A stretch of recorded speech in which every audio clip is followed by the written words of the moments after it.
മസലുൽ ജന്നത്തില്ലതി വഇദൽ മുത്തഖൂൻ തജ്രീ മിൻ തഹ്തിഹൽ അൻഹാർ ഉക്ലുഹാ ദായിമുൻ വളില്ലുഹാ തിൽക ഉഖുബല്ലദീന തഖൗ വഉഖുബൽ കാഫിരീനൻ നാർ. മസലുൽ ജന്നത്തി അന്നൂന് അൽ മുശദ്ദദ മാണിക്കണം, നൂന് മുശദ്ദദ മാണിക്കണം. മസല് എന്നുള്ളടത്ത് സാഇനെ എന്നോ സീനെന്നോ മറ്റൊന്നും പറയാതെ മസലു എന്ന് തന്നെ പറയാം. ജന്നത്തില്ലത്തി, ഈ ഇതുണ്ടോ ഇതിൻ്റെ മുകളിൽ ഒരു സ്വാദിൻ്റെ തലുണ്ട്. അപ്പോൾ ഈ അലിഫിന് പേര് പറയുന്നതാണ് ഹംസത്തുൽ വസ്ൽ എന്നാണ്. ഹംസത്തുൽ വസ്ൽ. മസലുൽ ജന്നത്തി, ഇവിടെയും കണ്ടോ ഈ അലിഫിൻ്റെ മുകളിൽ ഒരു സ്വാദുണ്ട്.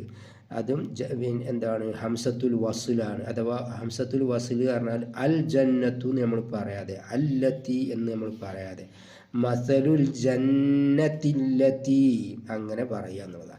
വഇദൽ മുത്തഖൂൻ, വഇദ വഅദ യഇദു, വഇദ ഫിഅൽ മാദി മജ്ഹൂൽ എന്ന് പറയും. അൽ മുത്തഖൂൻ, മുത്തഖൂൻ എന്നുള്ളത് മുത്തഖിയൂന എന്നുണ്ടായിരുന്നു. അതിനെ മുത്തഖൂൻ എന്ന് ചുരുക്കി പറഞ്ഞു ഇസ്മു ഫായിലായിട്ട്. തജ്രീ മിൻ തഹ്തിഹൽ അൻഹാർ, തജ്രീ ഫിഅൽ മുളാരിയാണ്. മിൻ കണ്ടോ ഈ നൂനിൻ്റെ മുകളിൽ എന്തില്ല, സുക്കൂനില്ല.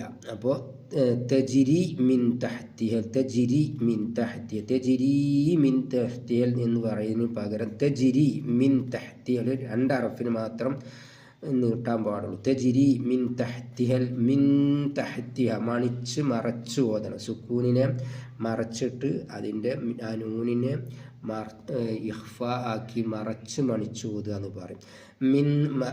മിൻ തഹ്തിഹൽ അൻഹാറു, അവിടെ തഹ്തിഹൽ അൻഹാറു. അപ്പോൾ ഇവിടെയും എന്തുണ്ട്, ഒരു ഇത് ഇഖ്ഫ ആണ്. ഇവിടെ ഇഖ്ഫ എന്ന് പറയും.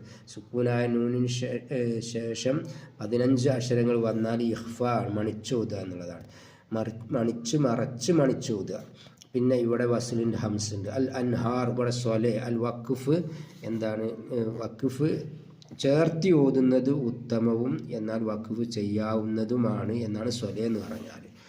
ഉക്ലുഹാ ദായിമുൻ, ദായിമുൻ എന്നുള്ളത് ഇസ്മു ഫായിലാണ്. ഉക്ലുഹാ ദായിമുൻ മദ് മുത്തസിലാണ്. മദ് മുത്തസിൽ എന്ന് പറയുമ്പോൾ 5 അക്ഷരത്തിൽ നിർബന്ധമായും നീട്ടുക.